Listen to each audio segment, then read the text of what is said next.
Awesome. So, hi, Emily, and it's great to have you on the podcast here. Um, we're talking about women finding work that works for them and finding themselves looking for different careers. And so, talking to awesome, inspiring people like yourself to find out what you've done and how you've built your career around you. And this is great because I've never met you before, and we've been on the same sort of LinkedIn chat group, supporting each other's posts, and so helping each other to thrive in that social space. So really exciting to finally get to meet you, and I can't wait to hear more about you. Yeah, thank you for asking me to come on the podcast. I'm really excited to talk more and, like I say, actually speak to you in person rather than just through messages on LinkedIn. Yeah, a real person, a real 3D person that we get to see and speak to. Yeah. It's always good. So tell me a little bit more then about, what is it that you're doing at the moment and how did you get there? So at the minute I'm self-employed. So I run my own business based on the perspective of being autistic. So I received an autism diagnosis in November 2020, and within 3 days was making the kind of steps towards running my own business, which scarily never thought I would be doing. But yeah, so yeah. What was it that made you think you wouldn't ever do this, start your own business? I guess just additional pressure and kind of not really knowing what to do to run a business. I've always been employed, so I've always had people almost tell me what to do, as opposed to actually, do you know what? I can make these decisions myself, and actually I can be a whole team in one person. Sometimes that's not easy, but yeah. Yeah, I think there's a lot more to it than I ever thought there was. But Yeah. Okay. And so when did you make the decision to move from a full-time or employment, I should say, because you're still probably full-time, or maybe you're not. I don't know. That's the choice we get to make when we leave. But so when did you make that move? So I made the move in March 2021, so probably just over a year ago I made that move into being self-employed fully. I do still have like some employment as well, so it's sort of like 50-50. But yeah, so it's a good balance. Yeah, I think that sort of I was going to call it hybrid working then, but that's not the term I'm thinking of. But there's portfolio working. That's what I'm trying to say. I'm doing the same myself. I'm contracting as well as doing my own business and coaching and things. And it's just such a nice way to transition from that sort of salaried role into having a go at something yourself, but maybe not taking 100% leap just yet. Definitely. Yeah. I have done the 100% leap sort of at different points over the last 13 months. So yeah, it's been varied over the last year, we'll say. Yeah, but again, isn't that great? Because you're making it work for you. You're able to pick up the paid work when you need it, and focusing on your business. It's finding that balance and bringing in, because you get lots of experience as well, don't you, from going and working in other places and not just working on your own stuff all the time. Yeah, definitely. Yeah, and I think I like that variety. I think a lot of people go, oh, well, you're autistic, you must like doing the exact same thing like over and over again. Well, actually, no, I don't like doing that. I like having some control over what I do, which is why I like the business, but I also do sometimes have days where I'm like, no, tell me what I need to be doing, and like having a project that I would never be able to do as a self-employed person. So yeah, that variety is really important. Yeah. So what did you do before you left to start your own business?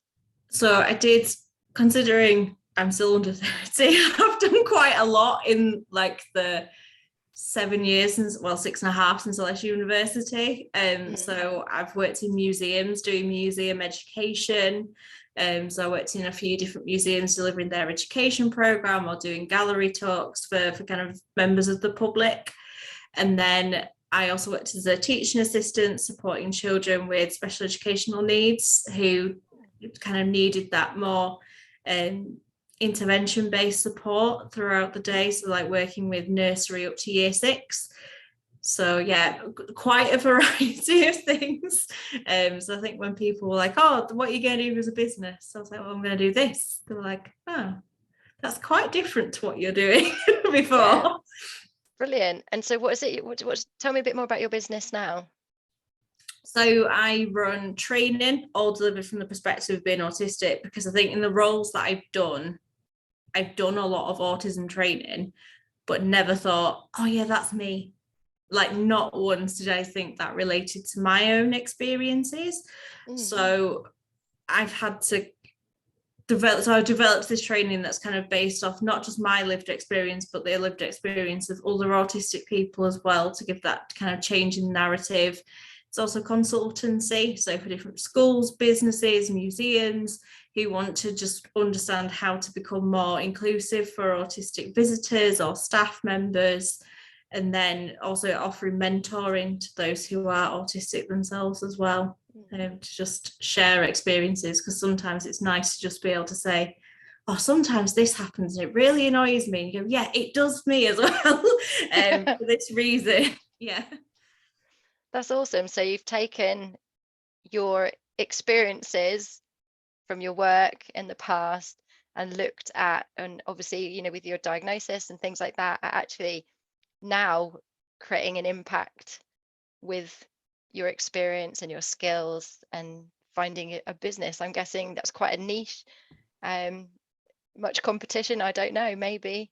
yeah, there's a few people, but I think that's quite nice. I think because I am one person, I can't, as much as I do things on Zoom, I can't do everything all at once. So I think I have been able to find other amazing autistic people who are neurodivergent people who are doing similar things. And it's sometimes, if I'm kind of really overwhelmed and too busy, I can say no, but I can say, but you might want to, you know, talk to this person. And I think that's what's been great about kind of LinkedIn and Instagram, is I've met these other people who are doing similar things, sometimes from a slightly different approach as well, to just have that community feel. I know that's probably a bit of a buzzword, but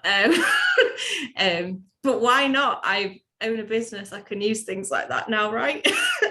Yeah. Well, who doesn't want community at the moment? Yeah. We've come out of a very sort of dry spell of being social, haven't we? So the idea of connection and community is quite nourishing. So I think if you can give that to people, then that's awesome. So I mean, it's quite amazing, really. So you started your business towards the end of the pandemic, was it?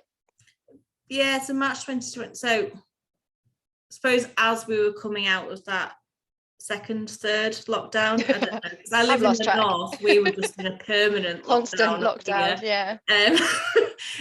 We didn't like get the Christmas or anything. So we sort of coming out of the last lockdown was when it really started to gain momentum. I'd been kind of doing a few things like behind the scenes for a few months before that. Yeah.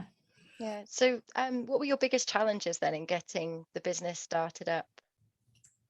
I think for me, biggest challenges, well, there's two sides to it. I think there's the accessibility sides of setting up a business, because obviously I didn't understand anything, and I think I'd gone on courses where I just couldn't access the information. It was just somebody talking at me for like an hour at a time, or sometimes longer than an hour at a time. I was like, I'm not taking any of this in. And it was things like, to sell, you need to be able to make eye contact. And there was like these pictures of people staring directly into each other's eyes. And I was like, well, I can't do that.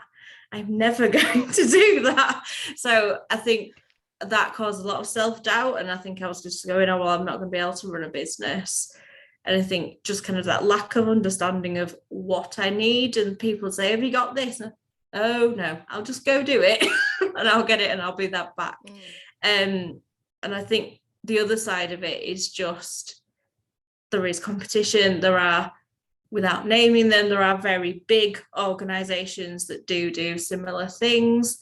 Maybe not always from the autistic perspective is probably where my other side of it is. So I think, and I think included in that is because of it, I have a little bit of imposter syndrome, and I'll go, oh, I'll just charge like a really small amount and it'll be fine. And even like today, people were saying, are you sure that's what your standard rate is? And I'm going, no, it's not. I just feel really uncomfortable saying what it actually is. So yeah, even a year on, I'm still getting there. And and like you have to, when you set up your business, say what your challenges are going to be. And I put that some days I just don't function very well. Like it's just, I will get up and I call it having an autistic day, where I'm just like, I can't, like it doesn't matter what I do, I'll just start a task and then I'll have to move on to another one, and I'll move on to, and I won't finish anything, which looks really unproductive. And they went, well, you'd have to just deal with that and find a way of dealing with it. And I was like, well, my way of dealing with it is I come back to it the next day.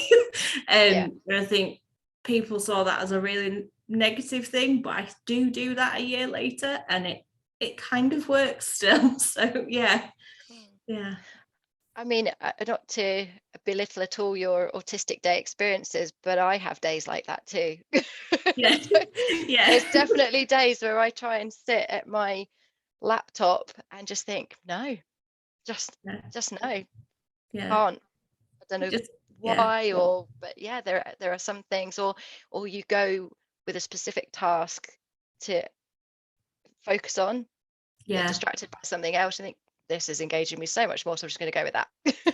Absolutely. Whatever's taking the bite. It's like, what's that technique called? Is it like swallowing the frog or something? And where you've got to do the thing that's probably wrong. So apologies to the people who actually know what that is. I like the sound of it. There's boiling the frog, but that's, I think, change management or something. It's something to do with like, you should do the task that you least want to do first, and that's meant to be the frog. That could be wrong, but that's so I'm really bad for that. I'll always do the thing that I want to do. Or sometimes deadlines dictate it more than anything else. But I've definitely had days where I've sat here and gone, how do I even answer an email? Like how does that work? But you tackle it and you come back to it when you know you're ready. Definitely. And having that sort of open communication with your clients, I mean, this is what they're coming to you to learn about, isn't it? So they're getting a lived experience working with you as well. Yeah, absolutely. I think sometimes I forget that I'm talking about my own lived experience. I'm like, oh I need these adjustments too. That's your USP. Yes. And what a lot of us, I think, forget is that people buy into the person. So when you're making that sale, if you're, if they want to work with you, it's because they want to work with you. And they already come to you because they need what you're offering, so they're going to work with you. And why would they not want to work with you? So it's interesting what you were saying earlier about going on various courses and feeling like you just don't know what you're doing, having imposter syndrome. I mean, I can't think of a single client that hasn't said all of those things and felt, to do this, I need to have done this course, I need to have this accreditation, and And so it almost becomes, okay, I can't start this until I've done all of this stuff. I can't be that until I've done all of this, which actually it doesn't. All of that stuff is just completely not unnecessary, but it will come, and you learn as you're doing, don't you? And you realize there's just-in-time learning, which so many of us do through social media and things like that, and talking to people. And imposter syndrome, my goodness, like who hasn't suffered with that at some point when you're trying something new? Feeling a bit outside your comfort zone, but which in a way is comforting, I think, in itself, to know that pretty much everyone has felt it at some point. Definitely. It's good. I think the fact that I'm open about it as well, when people say, oh, why is that your price? And I'm like, oh, I'm just not just not there yet. And everyone's like, well, you'll be fine. Like you say, they've said, we're coming to you, kind of, we've seen what you do, or we've heard you speak at this, and we want you to come along to this. Like, the amount of things I get now through word of mouth, after only been going a year, is really nice. There's your telltale, I think, that you are worth that price that you're putting on it. If people are coming to you through word of mouth, that means people have liked what you've done, have been impressed what you've done enough to recommend you. And that, you don't really get much better feedback than that, do you? No, absolutely not. No, it's always nice when somebody contacts you out of the blue and says, oh, can you do this session? I'm like, oh yes, can I ask where you heard about me? And they're like, oh, because of this, or you spoke at this event and we want to know more. Yeah. So let me go back to your sort of decision around moving from employment to starting your own business. What was behind that decision? So I'd just received a diagnosis, and I just sort of thought, I need to almost relearn who I am. And I think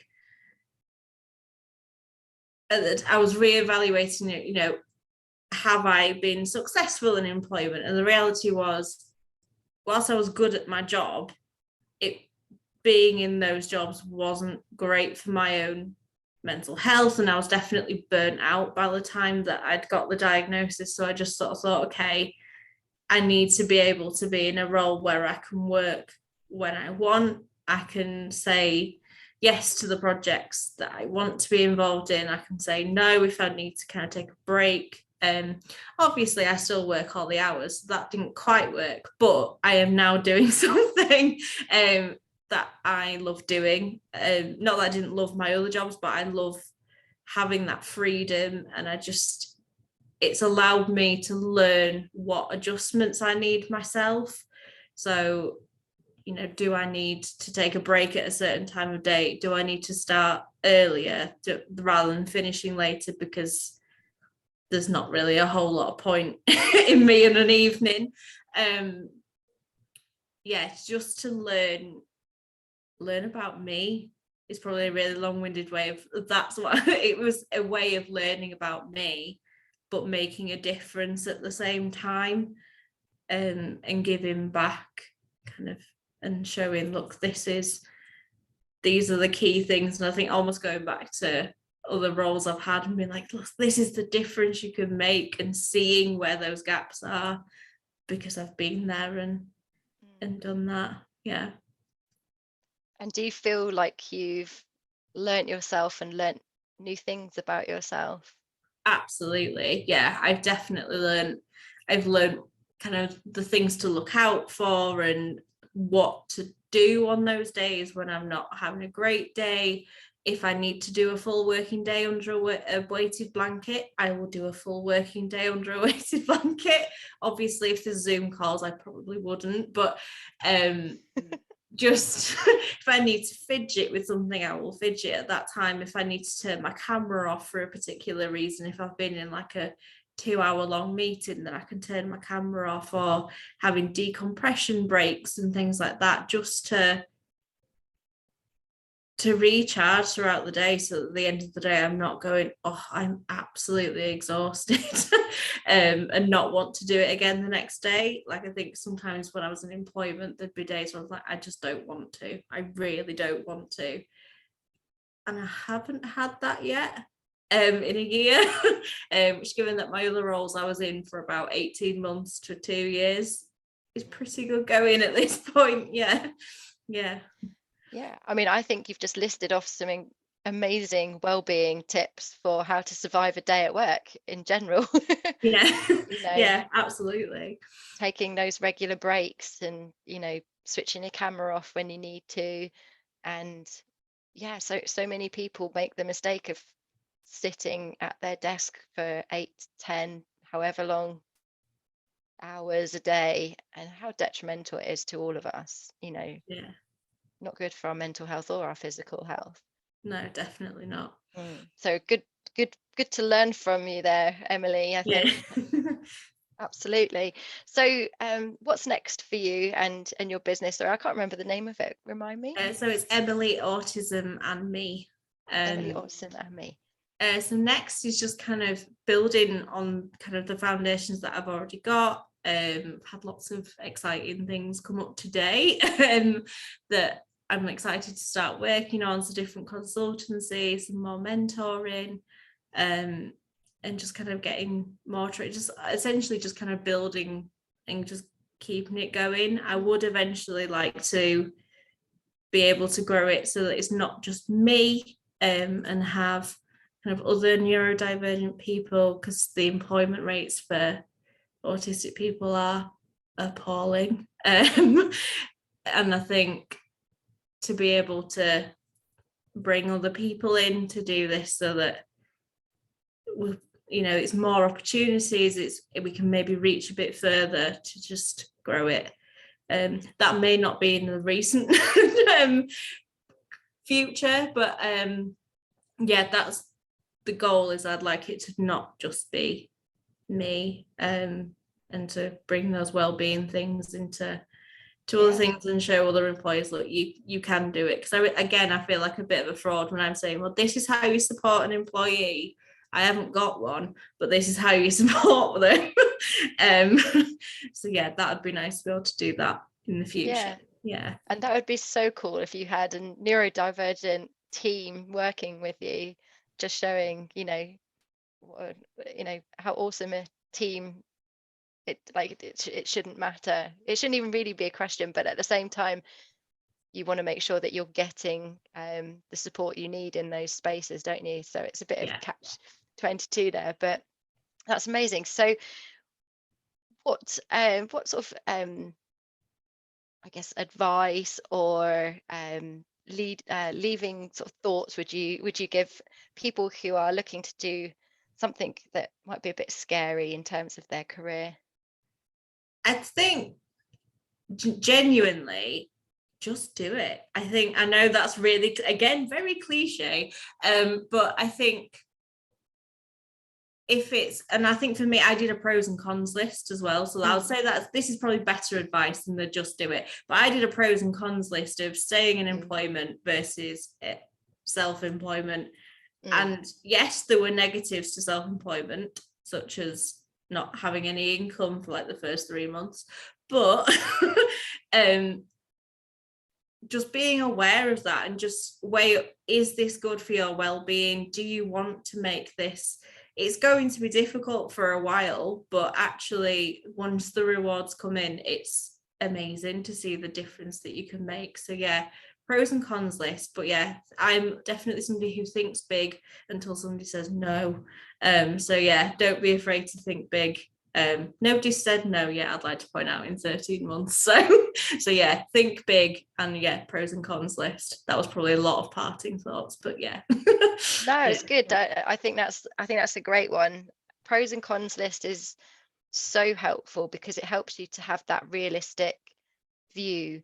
Because I think that we can get very caught up in the dream, especially if we're unhappy where we are.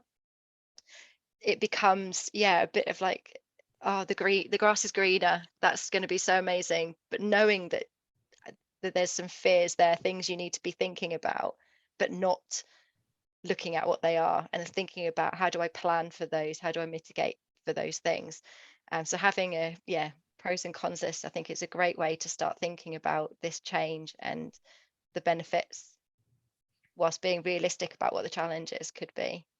Yeah, nice one. Thank you, Emily. Well, look, it's been absolutely lovely to meet you and for you to share your story with us. And I wish you every success. And I'm very happy for us to be staying in contact after the podcast. And if people want to reach out to you with questions, particularly around your business and being autistic at work and things like that, are you happy for them to do that? Yeah, absolutely. Yeah, definitely.